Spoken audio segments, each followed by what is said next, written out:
Alléluia. Falemerabanao manaraka anatin'izao fotoam-bavaka izay irantsika izao ty moa dia fotoam-bavaka izay irantsika mivantana miaraka amin'ny église évangélique Chaine. Androany dia manana sady ny fitenan'Andriamanitra ho anao tokotranao ary manasanao sady ifantoka tanteraka amin'ny fanatrehan'Andriamanitra dia afonony aminao rehetra androany dia manofa eo Andriamanitra manatrika anao androantsika iombom-bavaka iray fo anatin'ny federanan'Andriamanitra ary andray ihany koa tsika mpanompon'Andriamanitra rehefa avy eo mankasitraka n'Andriamanitra moa androany afaka miaraka aminao ary afaka manompo azy dia isaorako toy izany koa ny mpanompon'Andriamanitra Bishop Dr Patrick Andrianarivo sy Révérend Fara Andrianarivo izay mameana fatosoavana sy ary mitarika anay ao anatin'izao fanompolo izao. Tikanao hivavaka, tikanao asaikanao anankipony masonao dia hanandratra ny tananao fa dia tsika hisaotra an'Andriamanitra androany.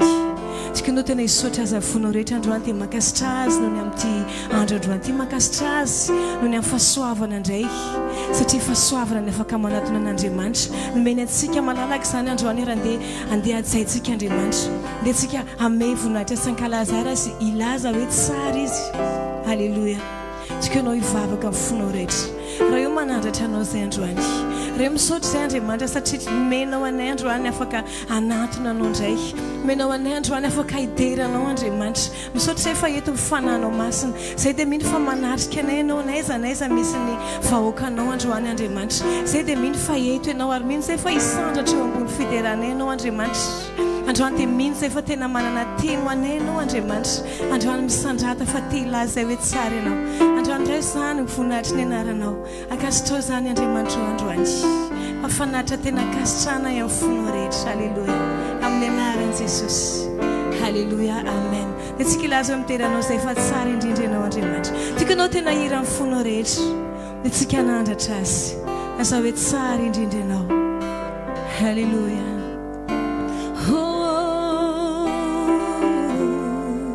Tsara indrindra dia iraitsika hoe miteranao izay miteranao izay manatsanao miteranao izay manatsanao fa tsara indrindra ianao mendrika ny dery anao tsara indrindra ianao mendrika ny dery anao veritsika ihany ireo mifonao rehetra izany miteranao izay manatsanao miteranao izay manatsana zao hoe tsara indrindra fa tsara indrindra ianao mendrika ny dery anao tsara indrindra ianao mendrika afaka manandra-tanao azy ianao iraitsika ihany miteranao izay miteranao izay manatsanao miteranao izay manatsana izay tsara indrindra. Halleluia izao hoe tsara ianao mendrika irao ihany hoe tsara indrindra. Halleluia tsara indrindra izao ihany hoe tsara indrindra mendrika ny tikanao tena nandratra azy fotsiny androany nazao ny fahatsarany nazao ny fahalebiazany androany nazao ny vavanao ny heriny androany. Halleluia mitera azy fotsiny raha eo mame voninahitra izay androany dia laza efa tsara loatra ianao Andriamanitra mahery ianao Andriamanitra ianao ilay tsy miova ianao ilay manjaka Andriamanitra ianao ilay amin'ny fiandriananao ianao no Andriamanitra velona Andriamanitra manana manana ny hery sy ny fahefana ny Andriamanitra misandatra ambony rehetra. Haleluia. Fa tsara indrindra misandatra retsika ihany fa tsara indrindra tsara indrindra anao mendrika ny tery anao tsara indrindra anao mendrika retsika ihany tsara indrindra mendrika ny tery anao tsara indrindra anao mendrika ny tery anao. Haleluia. Izany toanao Jesus. Mbola ilazaintsika hoe tsara indrindra ny anaranao Jesus. Izany toanao le mpanjaka ny mpanjaka, le tompony tompo, le misandatra ambony anarana rehetra. Haleluia. Lohalika rehetra dia mandohalika aminao Jesus. Tsara indrindra.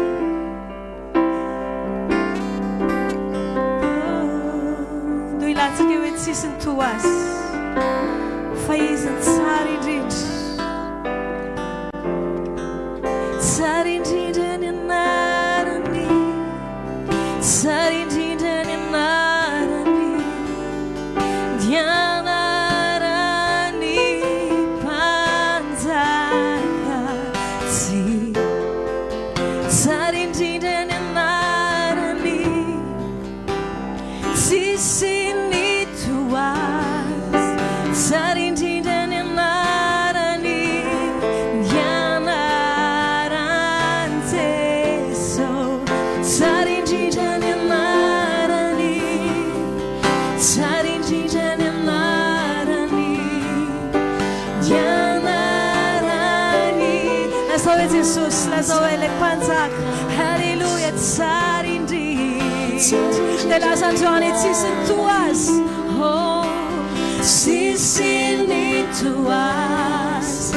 Tsara indrindra ny anarany, ny anaratsika ihany hoe tsara indrindra, tsara indrindra ny anarany, tsara indrindra ny anarany, ny anarany mpanjaka sandraty ihany hoe tsara indrindra.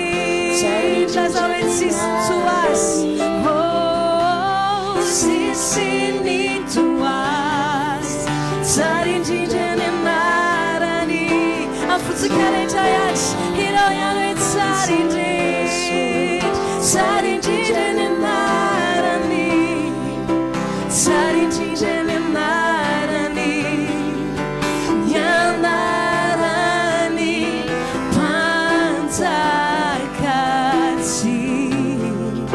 Tsara indrindra ny anarany, tsisy ny toa azy. Tsara indrindra ny anarany. Lazao hoe ny anaran'i Jesosy, lazao hoe ny anaran'i Jesosy. Haleluia.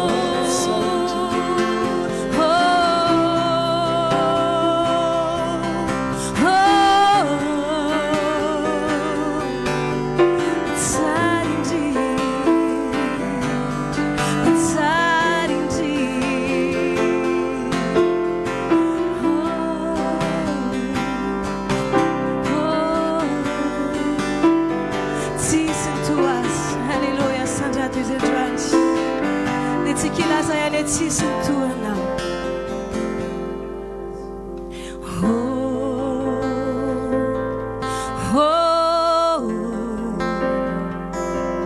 Tsisy ny toanao, tsisy ny toanao.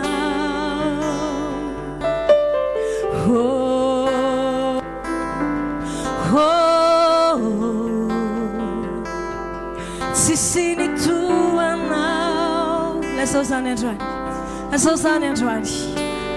Lehirantsika ihany.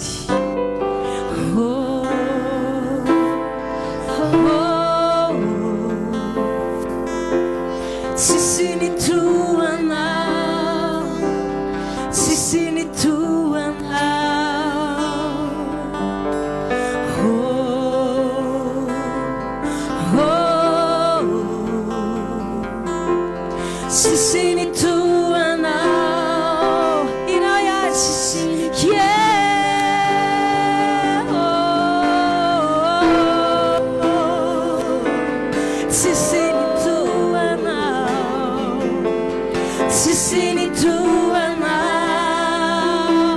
sisini tuana, hallelujah. Oh, sisini tuana, hirapan, sisini sisini tuana, hallelujah. Santa Jesus Santa, hey, hallelujah.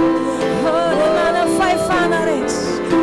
Tamana sitana na ipama faga hallelujah asada chayo sisentuano hallelujah santa kizendrat so it's sistuano sisini hallelujah tisosenat sira sikafart flore chayat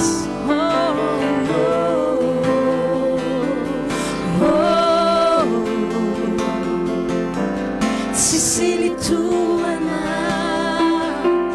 sisini tuana,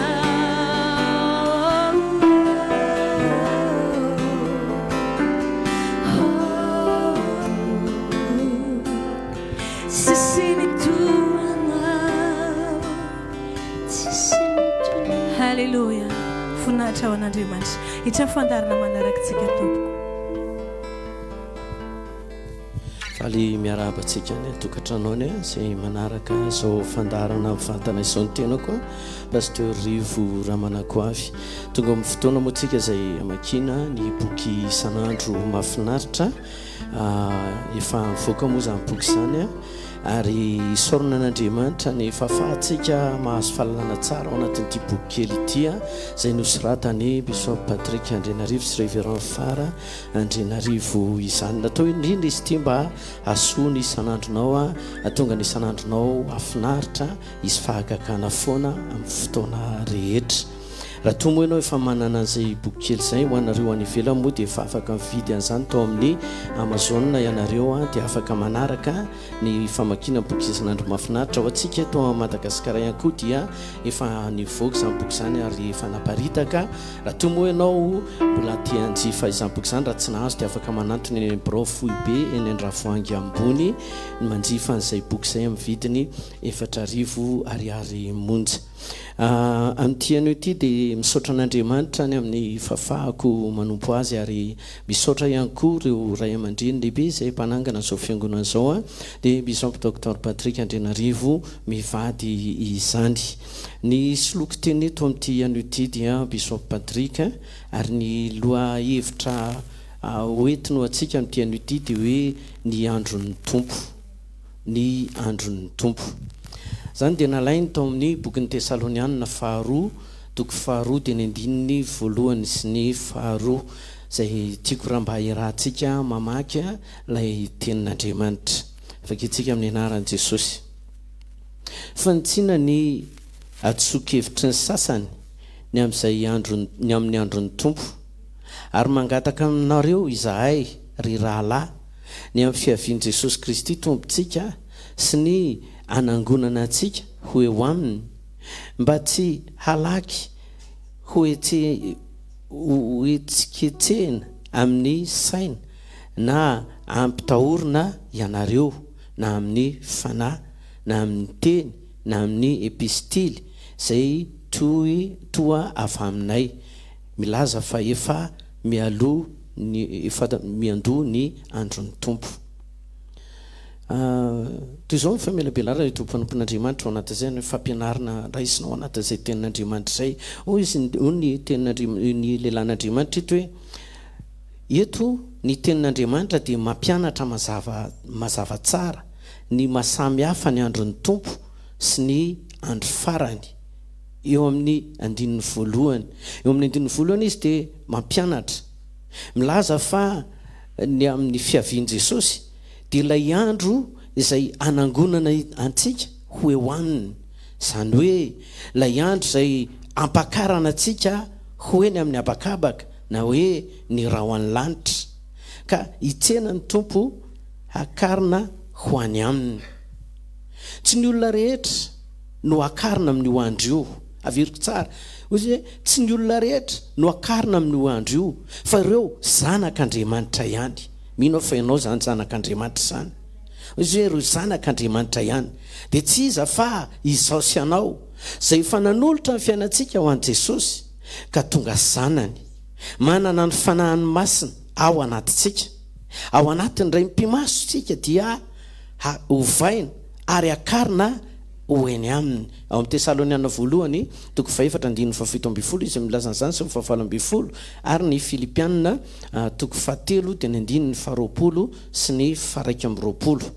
Dia hoy izy toy an'ilay fampianarana eto hoe ary dia hovaina isika ka ity vatantsika mety lo na mety maty ity dia ho lasa tsy mety lo na hoe tsy mety maty. Arak'izay voalaza ao amin'ny Korintianina voalohany 12 dia ny 1:20 ka hatramin'ny 4:20. Dia manao ihany ny fampianarana eto ny mpanompon'Andriamanitra izy hoe fito taona aorianan'izay dia iverina Jesosy eny amin'ny rahoan'ny lanitra ary ny maso rehetra hahita azy. Iverina hiaraka amin'ny olo-masina izy zay tsy iza fa izao fa isika azafady izay nakarina fito taona talohan'io sy ireo olo-masina rehetra any an-danitra. Any dia voavoasoratra ao amin'ny bokin'ny Joda 1:4 ny Zakaria 2:4 dia ny 4:4 ary ny Apokalipsy 7:20 dia ny 1:20 ka hatramin'ny 4:20. dia hoy izy maneho fampianarana hoe dia hidiny ety an-tany Jesosy ijoro eo an-tendrombohitra oliva izy ary izara roa ny tendrombohitra amin'izay andro izay.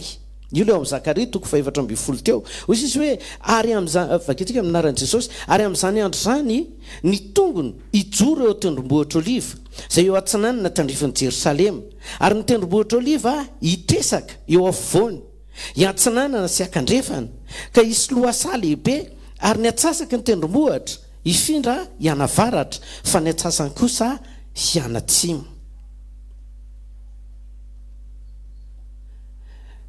Ny atsasany dia hianatsimo dia anjaka eto an-tany Jesosy.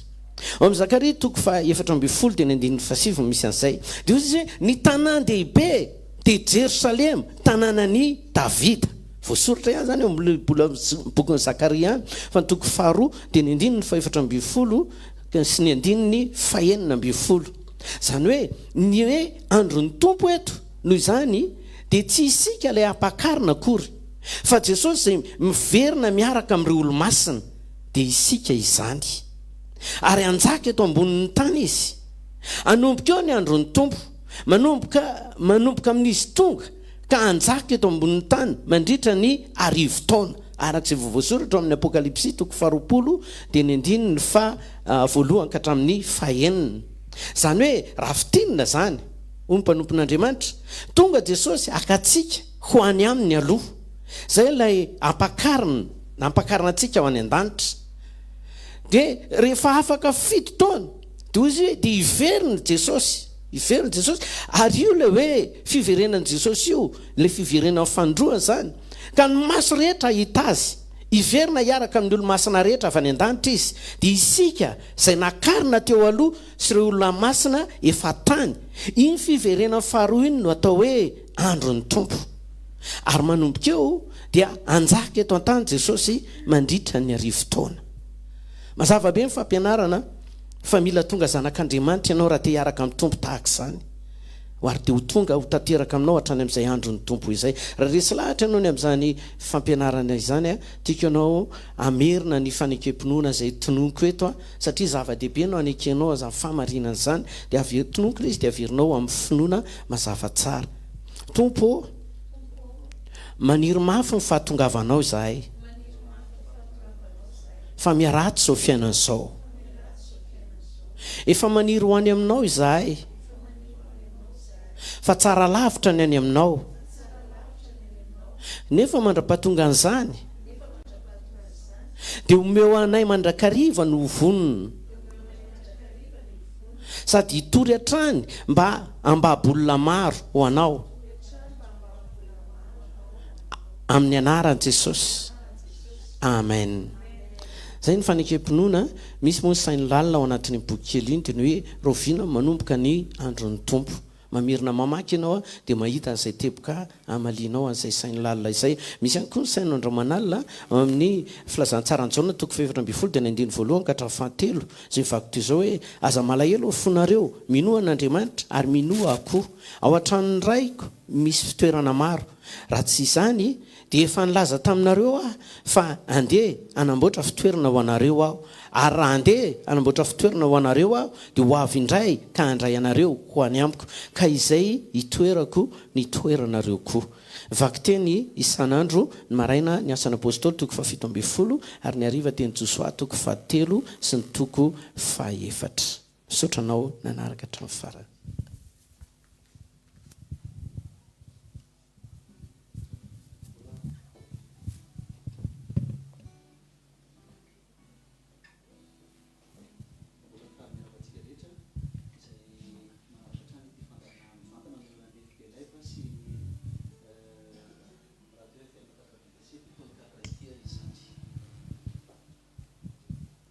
Tonga ao anatin'ny fotoana isika izay iarahantsika anatanterantsika ny fanatitra. Zava-dehibe ny fanatanterantsika ny fanatitra satria Andriamanitra mihitsy no sady efa nametraka lamina no mitarika antsika mba anatanteraka izay fanatitra izay. Raha mamaky tsika ny bokin'ny Kolosiana toko 7:7 dia mahita fa hoy ny ten'Andriamanitra hoe na inona ataonareo dia atovy amin'ny fo. Hoy ny ten'Andriamanitra hoe atovy amin'ny fo tahaka ny hoan'ny tompo fa tsy ho an'olona, atovy amin'ny fo. Maninona moa ny Baiboly no milaza fa zasy ianao dia mila manao zavatra amin'ny fo? Ny antony dia tsotra, ny zavatra atao amin'ny fo dia mazava ho azy vokatry ny fitiavana ary zavatra ihany koa misy tombam-bidy. Tahaka izany ianao raha ohatra ka hanao zavatra ho an'olona, mazava ho azy rehefa hanao zavatra ho an'ny olona anankiray ianao dia tsy maintsy amin'ny fo nanaovanao an'ilay izy ary anankiray ihany koa fantatrao ny tombam-bidin'ilay zavatra ataonao ho an'ny olona izay hanaovanao azy. Dia ohatran'izay mihitsy amin'Andriamanitra, zasy ianao dia mila manao fanatitra, mila manao fanomezana, mila manomeo an'Andriamanitra amin'ny fonao. Raha maky ianao ny ten'Andriamanitra dia hoy ny Baiboly hoe any amin'izay misy ny arenareo dia ho any ihany koa ny fonareo. Noho izany raha ao amin'Andriamanitra ny misy ny arenao dia tokony hanome an'Andriamanitra ihany koa anao ary na koa tokony hanaraka any amin'izay toerana misy an'Andriamanitra izay ny fanananao sy ny aminao rehetra. Ka androany ianao raha ohatra ka anao fanatitra, anao fanomezana manokana mety anao voadinao dia misy laharana finday reto izay azonao anatanterahana izany. Misy moa ny vola, misy ihany koa ny Orange Money ary misy ny Airtel Money. Ho antsika izay manaraka amin'ny FB dia efa misoratra eo amin'ny écran eo ny laharana, fa ho antsika kosa izay any tokantrano any dia misy an'ireto laharana finday reto azonao hanomezana ny fanomezanao hoy hoe na ny voadinao ihany koa na ihany koa izay mety fanomezana manokana izay omenao izany. Ka reto ny laharana finday ara izay ahafahanao manome izany fanomezana izany: ny 034 81 034 81 984 83 034 81 984 83. Ao koa ny 034 85 604 04 034 85 604 04. Akoatran'izay moa dia misy ihany koa ny Orange Money isika dia ny 032 97 032 97 096 84. Na ihany koa ny Airtel Money dia ny 033 02 092 30 033 02 092 30. Averinandray mandeha sao dia misy amintsika mety tsy narain'ilay izy tsara. Ny vola dia 034 81 984 83 na ny aotra 430 raika amin'ny valo aotra 430 raika amin'ny valopolo 4 amin'ny valopolo 700 telo amin'ny valopolo. Ao koa ny 034 85 604 04 na ny aotra 430 5 amin'ny valopolo 400 aotra 4. Ny Orange Money indray dia ny 032 97 096 84 na ny aotra 2 amin'ny telopolo 7 amin'ny sivifolo aotra 9 amin'ny sivifolo 4 amin'ny valopolo. Ary ny Airtel Money moa dia ny 033 02 092 30 na ny aotra 3 amin'ny telopolo aotra 2 aotra 2 amin'ny sivifolo telopolo ireo zany no laharana zay afahantsika mandefa ny famezantsika na ny fanatitra manokana zay ataontsika na ihany koa ny voady zay ho tanterahantsika izany mba afanao manome sy miomana ao anatin'izay moa dia anaraka iranankiray aloha tsika dia revetsika mbola hivavaka ho an'ny fanatitra sy ny famezanao izany.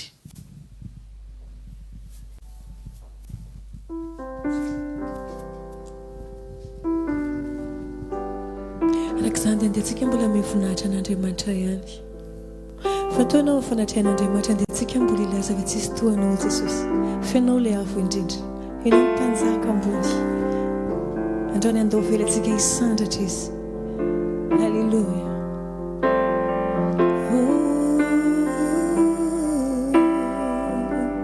Iza ny tohanao. Iza no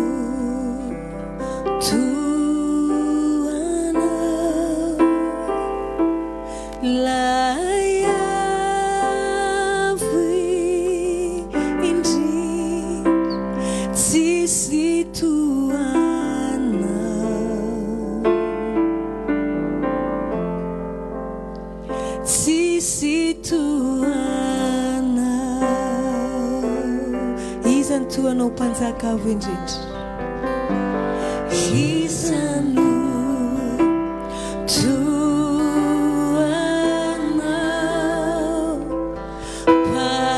panzaka avo indrindra tsisy tuanao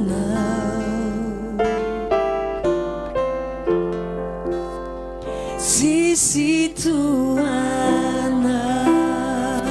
ireo fonao rehetra ihany. Iza ny tohanao ilay avo indrindra. Iza no tohanao ilay avo indrindra tsisy tohanao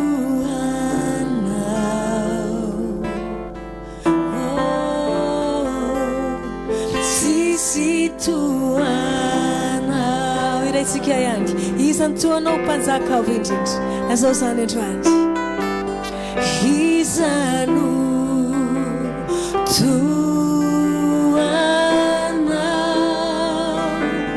mpanjaka avo indrindra tsisy tohanao tsisy tohanao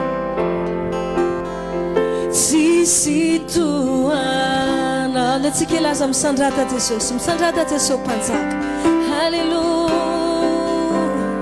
Misandrata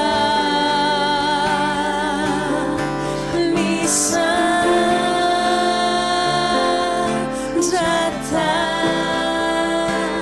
Jesosy mpanjaka.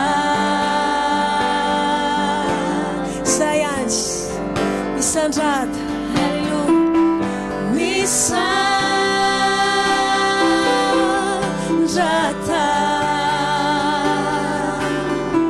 misandrata Jesosy mpanjaka. Iraitsika farany. Iza ny tohanao ilay avo indrindra. Dia lazaintsika izany hoe ianao mpanjaka Jesosy. Iza no tohanao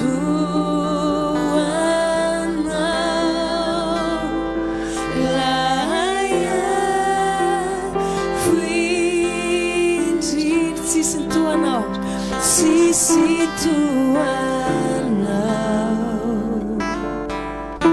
Jesosy tsisy tohanao. Iza ny tohanao. Halleluja. Iza no tohanao panjaka avo indrindra tsisy tohanao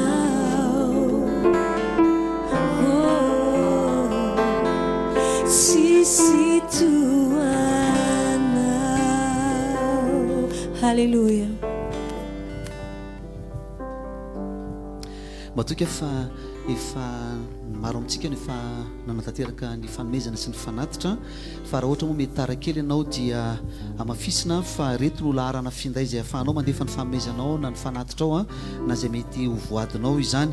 Misy ny M-vola, misy ny Orange Money ary misy ihany koa ny RTL Money izany. Ny M-vola dia ny 034 81 984 83 na ny aotra 4 raiky amby valopolo 4 telo amby valopolo. Akoatran'izay dia misy ihany koa ny 034 85 604 04 na ny aotra 4 5 amby valopolo 400 aotra 4 izany. Ny Orange Money dia ny 032 97 096 84 na ny aotra 2 amby 7 amby 70 aotra 9 amby 70 4 amby valopolo izany. Ny RTL Money moa dia ny 033 02 092 30 na ny 033 na ny aotra 3 amby 70 aotra 2 amby 70 izany. Dia hivavaka isika roan'ny fanatitra sy ny fanomezantsika mialohan'ny tirantsika ao anatin'ny fandarantsika manaraka. Manasanao ampitiavana andeha hivavaka isika. Raha eo misaotranao zay satria ho ianao hoe ninona nataonareo dia ataovy amin'ny fo taka ny ho an'ny tompo fa tsy ho an'ny olona. Reto izay androany manolotra ny fanomezana eto anatrehanao izay fanomezana atolotra amin'ny fitiavana, fanomezana ihany koa izay misy tombam-bidy.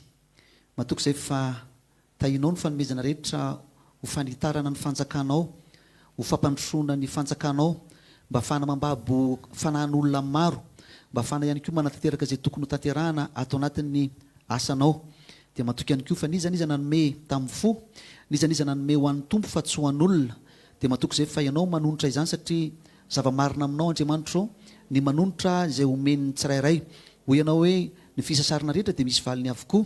Noho izany raha nanome izy androany dia matoka izay fa ianao no mamaly azy.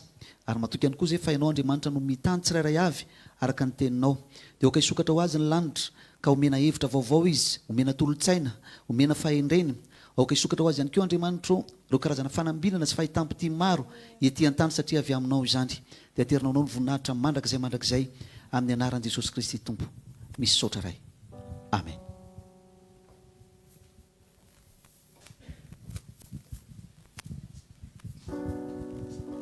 Dia milona andraisantsika mpanompon'Andriamanitra izay tondra teny manokana ho anao indray amin'ity androany ity. Tsika anao tena hiresaka amin'Andriamanitra ao anatin'ity izy ity. Atao vavaka izany androany dia andeha ao anatin'ity iry ity ny ilazantsika amin'i Jesosy hoe ny fiainako rehetra Jesosy, ny fisiko, ny fiderako dia ho anao, atokako hiankofana aminao, anajako ny fahamasinanao. Halleluja. Ary ny amiko dia apetrako aminao rery ihany, ny amiko dia itokisako aminao rery ihany. Halleluja. Androany izay Jesosy hanaja anao. Halleluja. Androany izay te hiteny hoe aminao nametrahany any aminay rehetra, ary mifisianay Jesosy dia nomezanay voninahitra anao rery ihany. Tananao. Halleluja. Andeha iraintsika izany iry izany. Antananao no apetrako indray ny momba rehetra ny fiainako eo ampelantananao hanao koa doria. Lasaon Jesosy androany, Jesosy mino anao aho ary fiderako anao rery any. Jesosy mino anao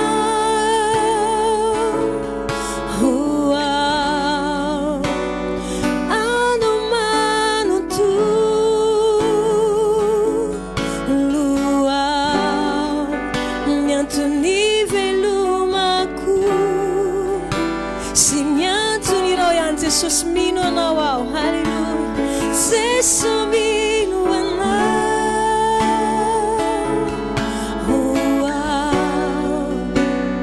hanomano toloao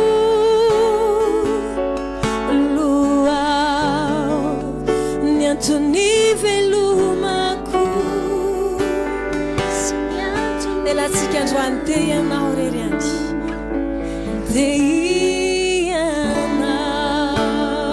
zao hiara-ty aminao a Jesosy. Halleluja. Hiara-ty naiza naiza zao atoky anao a Jesosy. Atoky ianao aminy lalanao ro teny fikasanao toria de samilaza androany Jesosy mino anao Jesosy mino anao anao manontolo ao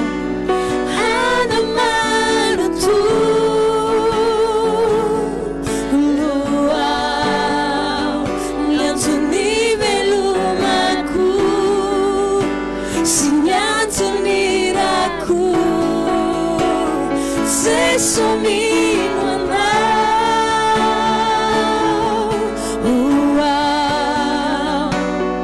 adomano tu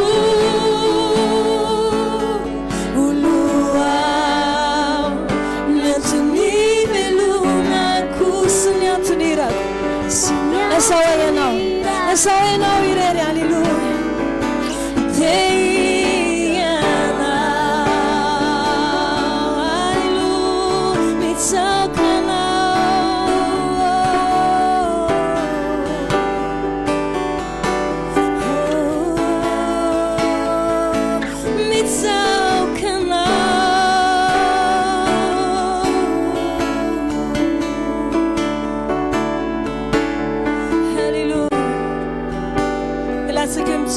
Mtsokano androany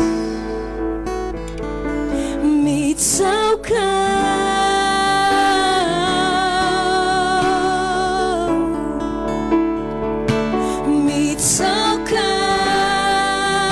nao iro yandy alleluia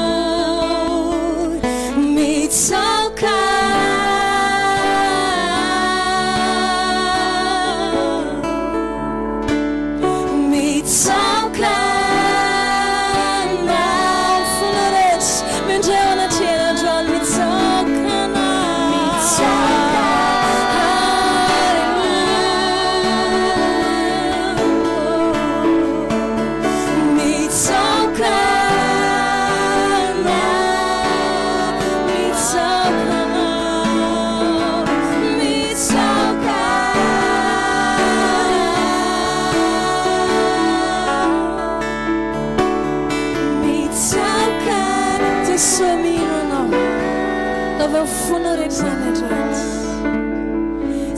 Somino anao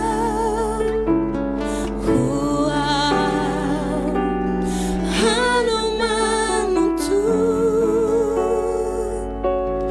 luau niantony velomaku sy niantony rako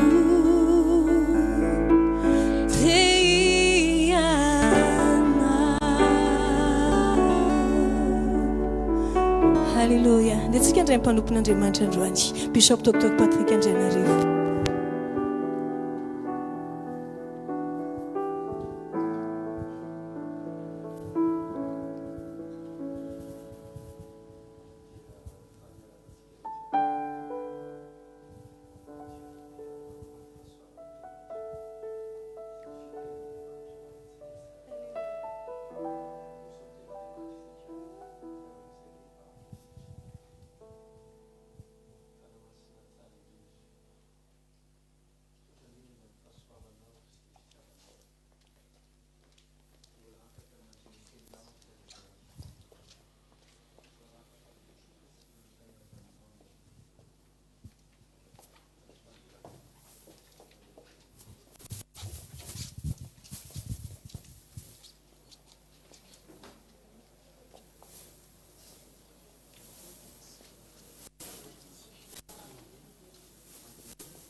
dia faly miarabantsika rehetra indray ny tenako amin'ity androany ity ao anatin'izao fotoam-bavaka mandeha mivantana amin'ny Facebook sy amin'ny radio 7:30 izao ary antsika rehetra izay manaraka an'izany koa any amin'ny radio any amin'ny faritra rehetrarehetra.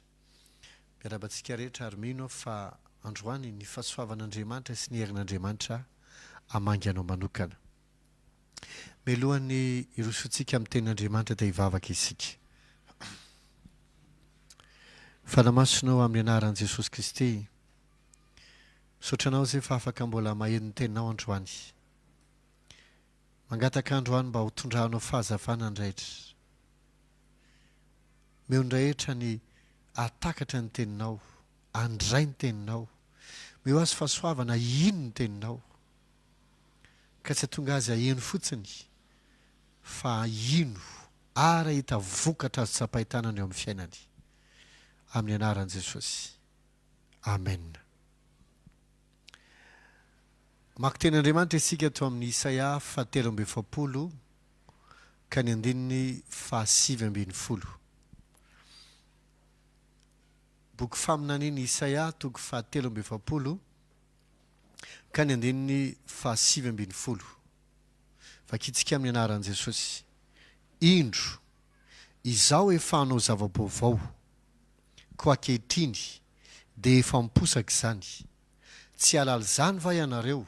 Eny, any anefitra no anaovako lalana, ary any amin'ny tany lao no asiako ony. Androany Andriamanitra dia hanao zava-baovao amin'ny fiainanao. Ao anatin'ity volana vaovao ity, ao anatin'ity herinandro ity, manomboka androany dia hanao zava-baovao amin'ny fiainanao Andriamanitra. Eto ny mpaminany Isaia dia nampitonen'Andriamanitra teny tena mafonja dia mafonja sady mahery vaika. Isaia moa dia fantatsika tsara fa mpaminany lehibe Isaia mpaminany, ary izy no isan'ny naminany mikasika ny fahaterahan'i Jesosy. Ny hoe ny vehivavy virjiny hiteraka azy sy ny fomba haterahany. Izy koa naminany amin'ny fomba nahafatesany sy ny zavatra nitranga tamin'ny fotoana naloran'i Jesosy ny ainy, ny kapohana azy, ny namantsina azy tamin'azy fijaliana, hatramin'ny endriky ny Jesosy tamin'azy fijaliana. Tena hoe presy daholo ny faminaniana Isaia, ary tsisy ny difina ray azy fa tanteraka izy rehetra. Eto koa nefa izay Isaia mpaminany izay, izay ilay namoaka faminaniana tena hoe presy tsara, ary tsisy tanteraka naray azy, dia ampitondrain'Andriamanitra teny ho azy sy ho anao ihany koa. Hoy izy hoe, indro, izaho efa hanao zava-baovao, ko ankehitriny dia efa miposaka izany.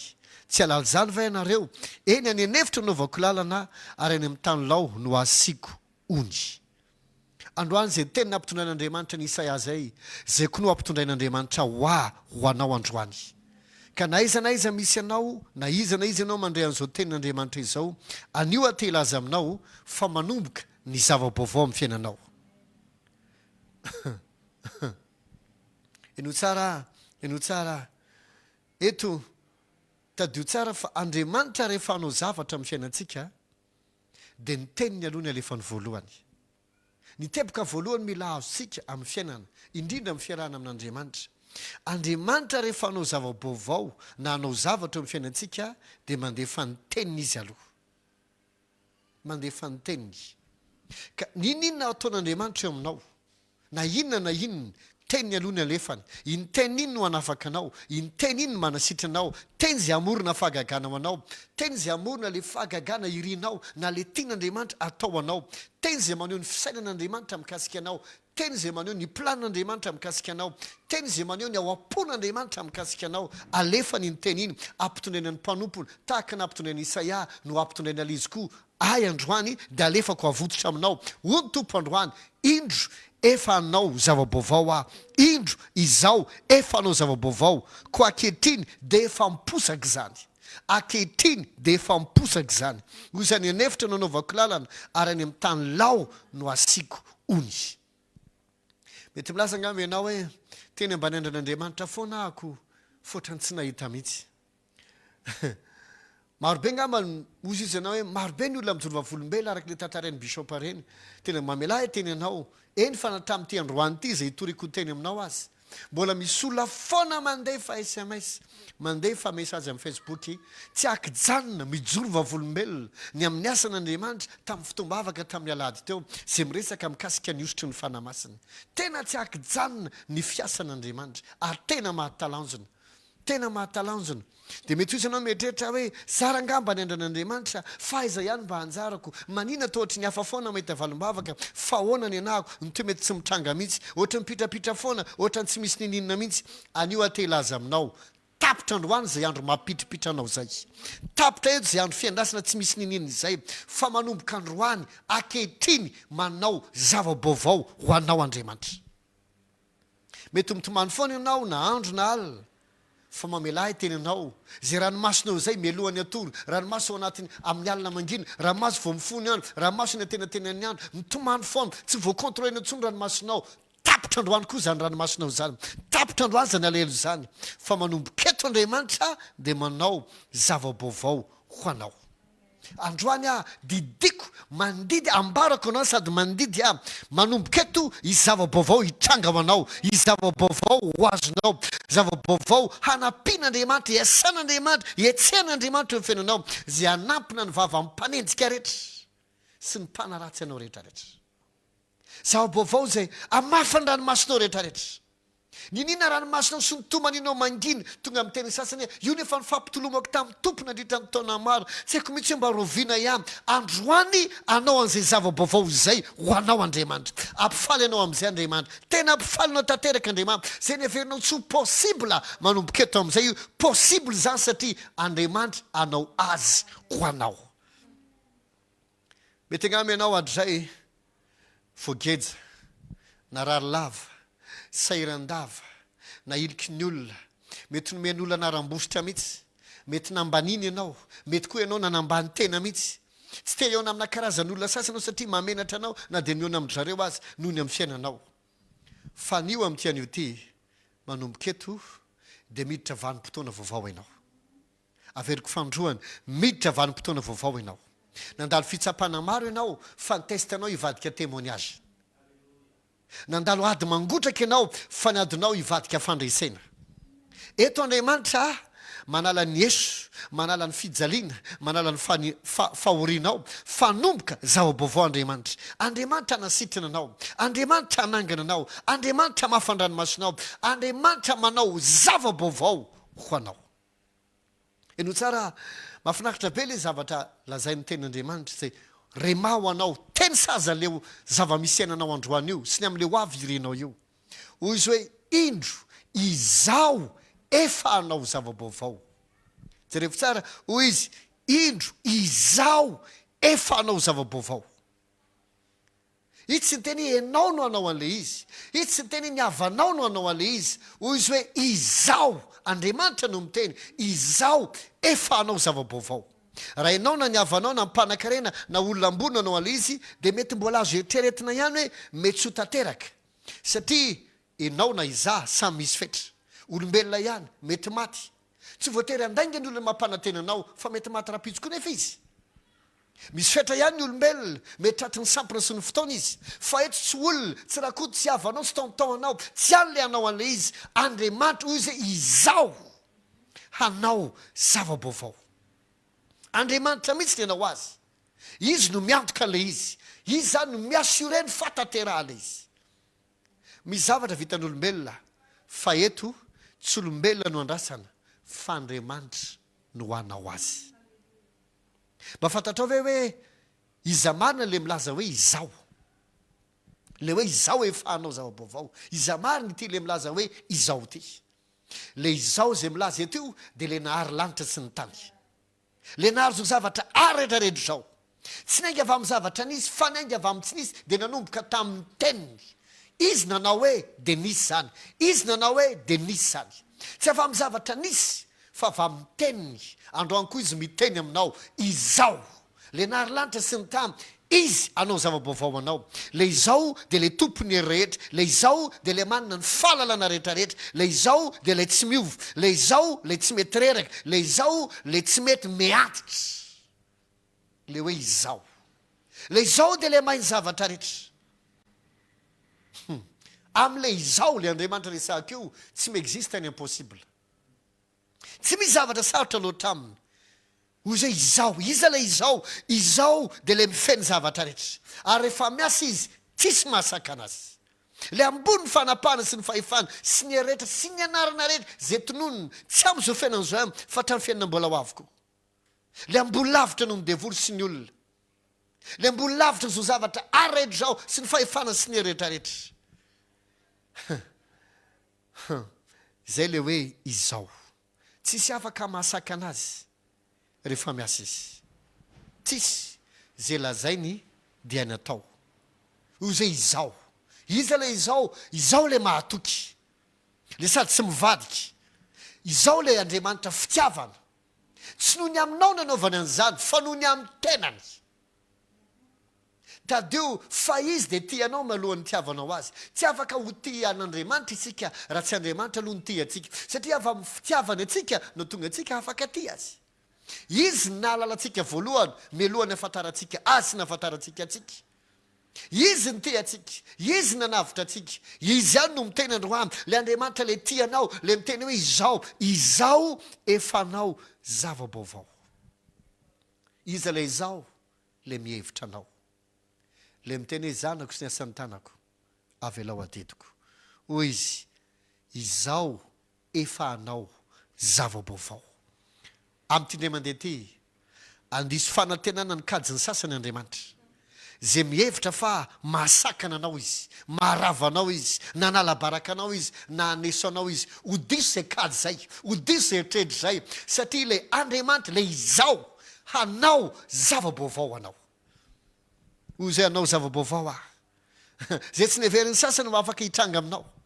Zay tsy mba heveriny sasany fa afaka hanananao. Amin'io fari-piainanao io, amin'io diplômanao io, amin'io relation anao io, amin'io avy misy anao io. Eny fa na dia anao aza mety mieritreritra hoe za ve dia mba hanana an'izany, za ve dia mba ho tonga amin'izany, za ve dia mba havita an'izany, za ve dia mba ho lasa tahaka izany, za ve dia mba handeha ary anany. Le Andriamanitra izay hivavahanao, le izao dia miteny hoe anao zava-baovao ako. Averika any, indro izao efa anao zava-baovao. Ankehitriny dia efa miposaka izany. Ankehitriny dia efa miposaka izany. Ankehitriny dia efa miposaka izany. Eto ny teboka fahatelo tiako azonao, ankehitriny. Voalohany teneniko anao teo dia hoy izaho hoe Andriamanitra tsy manao zavatra raha tsy mandeha fanontena izy aloha. Amin'ny alalan'ny teny naovany zavatra rehetra. Faharoa dia hoy amantsy anao teo iza marina le izao ty. Ny fahatelo dia hoy amantsy anao androany hoe ony tompo ankehitriny. Ankehitriny efa miposaka izany. Tsy amin'ny tapabolana, ankehitriny. Tsy amin'ny heritaona, ankehitriny. Tsy ndray androany, ankehitriny. Manomboka androany, masahianao mino. Masahi mino aza matahotra, aza manaiky salasala, aza mampiasa saina be. Dahoana ny fomba tanterahana. Tsy anjaranao ny miasaina ny fomba natanterahana, fa anjaran'Andriamanitra izy ny manao azy. Hoy izy hoe ankehitriny efa miposaka izany. Dikany efa miposaka izany dia zao efa miseho izany, efa manomboka izany, efa misy izany, efa manao azy izy zao. Ianao mety any an-trano zao, ianao mety tsy fantatra toerana misy anao zao, zay andrenesanao zao ten'Andriamanitra zao, fa manomboka amin'izao minitra andrenesanao azy zao, manomboka amin'izao minitra zao, misy zavatra mitangany ambadika aby, misy zavatra mitangany amin'ny comptenao aby, misy zavatra mitangany any tokantrano aby, misy zavatra mitangany ampiasanao aby, misy zavatra mitanga amin'ny tontolo ara-panahy, misy zavatra mitangany an-dafy aby, misy zavatra mitangany amin'ny dossier karakarainao aby, misy zavatra mitangany amin'ny client indrasanao, misy zavatra mitangany ambadika aby, le zavatra ataon'Andriamanitra. Ankehitriny efa manomboka mipoitra zany, efa manomboka mietsika zany, zao amin'ny minitra itenenako zao. Ankehitriny. Mety eza halala, mety eza ino, masahy mino an'Andriamanitra.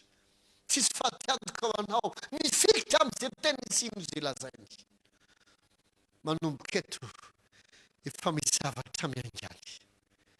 Zavatra fahaefatra tiako azonao dia eto. Zao lazainy hoe, hoy izy, any anefitra, any anefitra no anaovako lalana, ary any amin'ny tany lao no asiako ony. Dikan'izany ny impossible dia ho lasa possible. Any anefitra no anaovako lalana, ary any amin'ny tany lao no asiako ny atao hoe efitra dia désert. Dia torapasika be zay tsy hitanao hoe aiza ny atsimo sy avaratra. Tsy sotry ny any amin'ny arabe iny fa voasolotra lalana le. Na eny atao koatriny amin'ny tambara aza mbola voasolotra any ity ny lalana ale. Ity sisy ny tambara andianana. Na anaty lekela trano aza na misy mbola lala masaka mbola hita. Fa ny efitra na mandeha azy ianao voatsofony rivotra ny fasika dia manjavona ny lalana diavinao tao. Na tomobile mandeha any, na bibiny mandeha any, na ianao mandeha any, torapasika any aminy. Vao mitsoka fotsiny rivotra dia foana daholo taizany dia tongotra tao. Tsy possible zany ahoana namboarina lalana amin'izany. Foandriamanitra any amin'io efitra na désert zay eritreretinao fa tsy afaka hisy lalana io. Angamba koa ianao mety tahaka an'izany. Tonga ao amin'ny teboka ianao zao. Mety sahirana, mety marary, mety manana olana, mety manana dossier andrasana, mety misy zavatra karakaraina, mety misy zavatra tianao iova, mety misy fanafana indrasanao, mety be da be nefa teo amin'io teboka misy anao io. Ary nahita valim-bavaka, mety nahita intervention n'olo, mety nahita fanampian'olona, mety nahita fandresena. Fa ianao nefa zao mijery fa taizana nalehan'zareo, inona nataon'zareo. Eo amin'ny torapasika ianao, tsy hitanao aiza lalana aleky. Hoy Andriamanitra, manomboka izao asiko lalana eo. Andriamanitra manao lalana ho anao manomboka izao.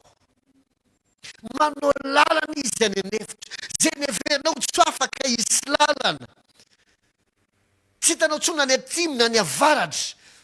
Le tsy azo amin'aminaviana aminavinana hoe aiza ho aiza ny alena ivoahana. Eo mihitsy Andriamanitra manao lalana ho anao. Tsy ianao no manao lalana, izy ny manao an'ilay izy. Izy ny manao azy. Halleluja. Izy ny manao azy. Aza misaina hoe ohatrany ahoana ny fomba anaovany azy. No tsy anjara tsika ianao misaina an'izany. Fa izy fotsiny manao azy. Izy ny manao azy. Halleluja. Izy no miantoka azy. Ny anjarako sy ny anjaranao dia ny mino. Noho izany manapozy, manantena fizavatra tsara, vaovao, hitranga aminao, ho azonao, ho vitanao, ho tanteraka amin'ny fiainanao. Mety tsy possible maha olona anao izy. Mety tsy possible maha ianao anao zao angamba izy. Nefa ataon'Andriamanitra ho anao. Eno tsara, faminaniana no entiko anao androany. Teny avy amin'ny tompo no entiko anao androany. Tsy milaza zavatra mampifalifaly sy mampientanentana fotsiny aho. Fa teny ho anao, ity ny volana, ity ny andro, ity ny herinandro. Manao lalana ho anao amin'izay Andriamanitra. Isy lalana misokatra ho anao. Misy tombontsoa omena anao. Ny temo an'azonao amin'ity indray mandeha ity. Ho tsara lavitra, ho lehibe lavitra, hiavaka lavitra. Noho izay fananananao hatramin'izay. Ary mbola tsy nahita mihitsy ianao nandritra ny fotoana maritra. Manomboka eto, hanomboka ijoro vavolombelona amin'izay ianao. Hoy aho taminao teo hoe nitestanao rehetra hivadika temo any azo ho anao amin'izay.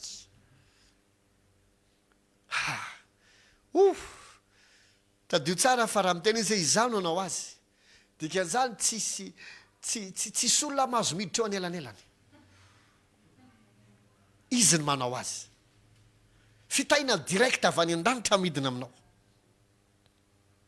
Fitahiana, mahainao avy ianao, fitahiana direct avy any an-danitra midina aminao. Tsisy olona asaka anazy. Tsisy olona afaka hitomany voninahitra amin'izany hoe aleo fa zany nampiasain'ny tompo. No, Andriamanitra ny anao azy. Andriamanitra irery. So teneny anisy loharano any amin'ny tany ay. Any amin'ny tany lao izy no asiko ony. Any amin'ny tany lao no asiko ony. Dikany hoe ony dia rivière, renirano. Tany lao. Natao hoe tany lao dia ohatrany hoe toerana masira. Tsy possible hisy rano. Toerana tena maina. Efa laony. Efa tsisy ninina azo antenena amin'intsony. Fa Andriamanitra eo amin'io tsisy azo antenena io. Eo amin'ny maina kina. Eo amin'io tany lao io.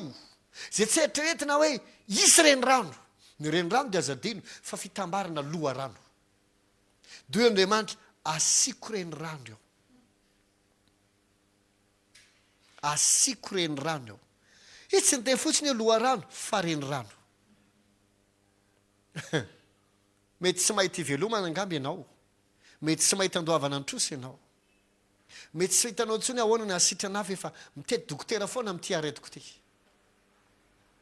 mety efa ohatrany hoe efa miara-miaina amin'ilay izy ianao dia efa ozy ianao ity ny aretiko amin'ity ndray mandeha ity mitsahatra zany amin'ity ndray mandeha ity manomboka zao amin'ny anaran'i Jesosy voaozony zany aretiny zany sady levona manomboka zao fahasalamana no mikorina aminao amin'ny anaran'i Jesosy ozy hoe asiny renirano any amin'ny tany lao asiny renirano ony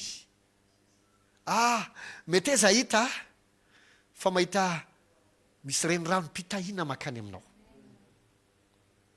ndraindray mantsika mietrehitra ohatrany hoe ndraindray ohatrany hoe jerenao ny ataon'ny hafa ohatra mety daholo ny endry zareo zay business ataon'ny hafa ohatra mety daholo ny fiainam-pitiavany sasany ohatra milamina daholo ohatra ny tena makasara izy amin'ny Facebook dia fankaty tsisy ohatra zany jerenao ny tokantrano sasany dia ohatrany hoe tena zany rangaka tokantrano mba rovinany anevo mba ohatran'izao jerenao ny vehivavy mativady rehetra zay tena mamoaka ny ma izy azy mihitsy na ny lozany vadiny ny ianao nefa ty ohatrany hoe sady lozany ihany na ny tsisy ninina dia ozy nao rovina ihany mba atoroko tsy hitanao ohatry ny makay zany fiainanao tsy hitanao hoe mamokatra ohatry ny ahoana fa manomboka eto ny tompo manome anao renirano tsy loharano fa renirano mihitsy nomeny anao manomboka zao manombo mahita famitrangy zany ambarako sady didiko mahazo renirano fivelomana lehibe anao manomboka zao mahazo lalam-pitaina goavina ianao manomboka zao tsy horita intsony ny ranonao tsy ho maina intsony ny taninao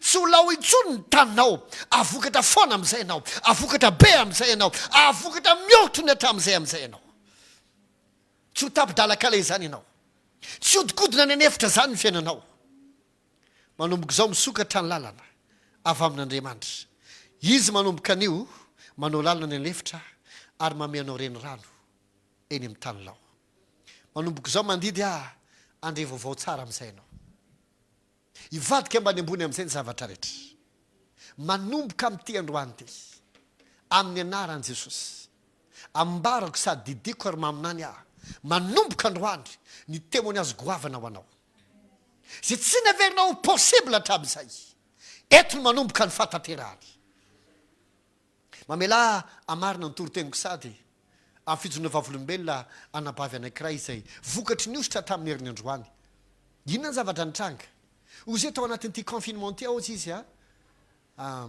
mipetra jery izy moa zany tsy hoe akory olona efa manambady fa mbola tanora izy manana piraitapo izy manana rahavavy fa ireo rahavavindreo samy hafa ray zany hoe izy hafa ny rainy dia ireo rahavavindreo hafa ny rainy fa mitovy ny reniny dia ireo rahavavindreo lasa nody tany amin'ny reniny fa izy rery no nijanona zany taty Antananarivo dia lasa navita ny vavaka be ao izy lasa mamaky baiboly foana ao izy ary mbola zay ozy izy vao tena tsapako zany hoe avy mifanamasina tena miteny avy mifanamasina tena mampianatra avy mifanamasina tena manoro manaraka sy tapako izy ny fotoam-bavaka rehetra ray manontolo isan-kalady amin'ny Facebook sy ny fitoriteny rehetrarehetra amin'ny enina sasany amin'ny 12 sasany amin'ny 5 manaraka foana tsy miraty mihitsy ao izy ary mbola tsy navita fiainam-bavaka ohatry zany hatramin'izay zay sorako ny tompo fa ity zavatra nitranga ao izy taoriana le ositra tamin'ny lahady iny fantatrao ny zavatra nitranga fony mbola kely io tovavy io dia nisaraka ny dadany sy mamany ary tsy mbola nahita zay dadany ary zay nenany izy sady tsy mbola nalala n'le dadany fa tamin'ity herinandro ty niantso azy le dadany nisy niantso izy dia zao nitenen'le olona atao anaty telefona ao izy allô ianina ve izao ye dadanao ihany ty dada aveo zany izy satria le mamany zany nanambady olo-kafa zay tsy le ray niteraka azy dia nevery fa le hoe le vadin'le mama zany hoe le ray keliny nefa tsy feo an'le ray kely le izy ozy hoe dadako io zao izy dia niteny ozy zao izy ny dadanao dia nitantarainy teo ny mikasika anazy sy ny izy le rangahy sy ny mamany zany hoe ny vadin'le rangahy zany ny mamany tovavy zao izy dia resambedabeda ozy izy mikasika mamanay dia zao izy zao ao amaranako ny amaranako ny teniko aminao izy dia zao osolony tsy nikarakarako anao hatramin'ny fahakely dia omeko lova be da be amin'izay ianao dia anomboka ny teny amin'izay le tany ohatry zao dia anao le ohatry zao le ohatry zao dia anao tena ankina tsy nahatena ozy izy satria io tovavy io dia ho atao raha ratsy ho ela mbazonao saina zany am'le fotoana satria tokony natao raharaha izy fa atao anatin'le confinement ty de voatery nijanona le raharaha sofa nisy ny confinement mipotra tapaka ny dadana zany isy tatana izy amin'ny fotoana mary azina mazo lova be izy amin'ny fotoana mary azina ao anatin'ny valim-potoana tsy eritreretako mihitsy izy ranomaso isa no nilatsaka tsy akijanona tamiko indro zao anao zava-baovao indro izao anao zava-baovao mety sy nieritreretinao mihitsy angamba ohatra ny an'ity tovavy ty hoe tsy nampoziko mihitsy ozy izy zany zavatra nitranga tamiko ranomaso tsy mety mijano izy taoriana nresakay hoe jesosy o zany ve ty zavatra ty androany koa tehiteny aminao androany manomboka na akehitriny efa miposaka za misy loharano am'izay misy renirano am'izay mikohina makany am'fianao renirano fiadanina renirano fitahina renirano fanambinina renirano na asa renirano na fitalina renirano na vahoaka ho any aminao andriamanitra am'izay anisy renirano ny taninao zay laohatra am'izay andriamanitra manao lalina am'izay zay tsy neritreretinao hoe possible mihitsy andriamanitra madikazy possible indro izao efa anao zava-baovao arakehitriny efa miposaka zany zay ny teny tompo anao an'io ary efa manomboka mitranga zany zao amin'ny anaran'i Jesosy amen ivavaksika raha misotranao zay ny amin'ny teny menao anay ty amin'ty androany ty fantatra hoe fa tsy toroteny zany fa faminaniana ho anay tsirairay avy zany za manokana de mandray an'izany ny tsirairay avy de mandray an'izany ary amin'ny finoana zay lazainao de ambarana isahady ambarany amin'ny fasahina ambarany amin'ny le boshkarande le hede lokobride le vosha ambarany amin'ny fasahina manomboka androany amin'izao minitro zao efa mitranga ny zava-baovao efa manomboka le izy ianao efa metsika am'le izy ianao ary androany any zay de ahita ny valimbavaka androany any zay de ajoro vavolombelona am'ty herinandro ty am'ty volany ty am'ty taona ity manomboka zao miditra valim-potoana vaovao zay raisiny ny valimbavaka tsisy devolo masakana zany satria ianao no miasa le izao no miasa ho ianao le ianao le izao le andriamanitra tsisy masakana le tompony rehetra le tompony fahefana rehetra le malalany zavatra rehetra le naharilanitra sy ny tamy ary tsy misy herina fanapanana fahefana afaka masakana anao noho iza amin'ny tena fahasahiny zay androany miposaka aminay zab androany mitranga aminay zab androany miseho aminay zab androany miasa eo aminay zab ary am'ty ananty ifaly amin'ny valimbava sy amin'ny fitahinao zay amin'ny anara mahery an'i Jesosy ambarako zay marary rehetra tsy sitrana hatramin'izay lany volany amin'ny dokotera miafrery ao atrandro miatra n'ity rehetrarehetra ty sazatra mitety dokotera sazatra mitomany mangina amin'ny alina miatra zao karazana aretina zao ho zonko ny aretinao ho fatany amin'ny faka so ihany tidiko ikorina aminao le olo ny fanasitranana itety ny vatanao hatrany tapidokatra ny apaladia zay nininona fampisaviana sasany demonina tonga zany aretiny zabo na atsoana vokany natonga zany aretiny zabo androany manonona famelan-keloka ao anao amin'ny anaran'i Jesosy Kristy ary roako ny fanamaloto mivoaka aminao zao roako ny aretina mivoaka aminao zao mandida amin'ny anaran'i Jesosy iverina adio salama atanja ny vatanao rehetra ny tovanao rehetra ata anatin'ny selula kely indrindra sy sistemanao rehetrarehetra anatin'ny raha anatin'ny vatana anatin'ny tova anatin'ny nofo anatin'ny ozatra eny amin'ny hoditra ray manontolo any amin'ny volatra ny tapidokatra ny apaladia mandida mikorina lay olo ny fanasitrana sy trana zao de zao amin'ny anaran'i Jesosy efa manomboka zany zao ary mitranga aminao aoko diso ny kazony dokotera rehetra salama ianao manomboka zao zay fanamalotina angeja sy namatotra anao hatramin'izay ravy zany zao afaka ianao amin'ny anaran'i Jesosy zay trosa sy tsy fahampiana lava nangejanao hatramin'izay libra amin'izany anao zao mandidy amin'izay arak'izay fanambarany tompo manamafy amin'ny anaran'i Jesosy ary mandidy le olo ny fitahina midina aminao fitahina ara-bola fitahina ara-kevitra fitahina ara-pifandraisana fitahina amin'ny asa dedeko ikorina renirano beo anao amin'ny anaran'i Jesosy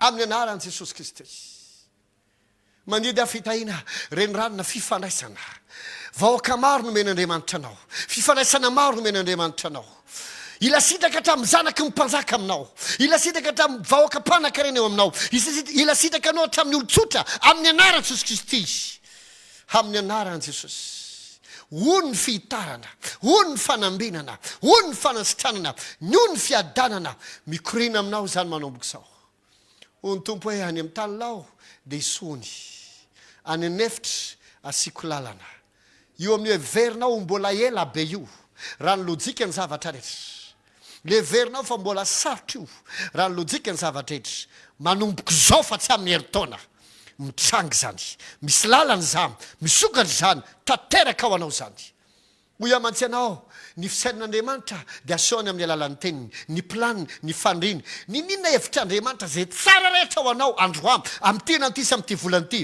tsisy difina ray azy tanteraka aminao amin'ny anaran'i Jesosy any ninona fandrinao sy nentinao ambavaka amin'ny anaran'i Jesosy mandida ny trangany tsirairay avy amin'ny anaran'i Jesosy Kristy misaotra fanamasina amen mino fa mikasika anao ny herin'Andriamanitra ary manomboka eto mihetsika anao ny herin'Andriamanitra manapoza manatena mifalia amin'izay baibay amin'izay raha fahoriana baibay amin'izay ny alahelo baibay amin'izay ny ranomaso tsy nitsifisiana lava ny falian'ny olona ny esoeso anaram-baovao amin'izay zao nomen'Andriamanitra anao olo-kafa amin'izay no amatarany olona anao tsy ho ela manomboka eto amin'ny anaran'i Jesosy Kristy zay no fotoanantsika androany azony zany teny zany fikiro zany teny zany manakiovana amahoana na ahoana azony hatramin'ny farany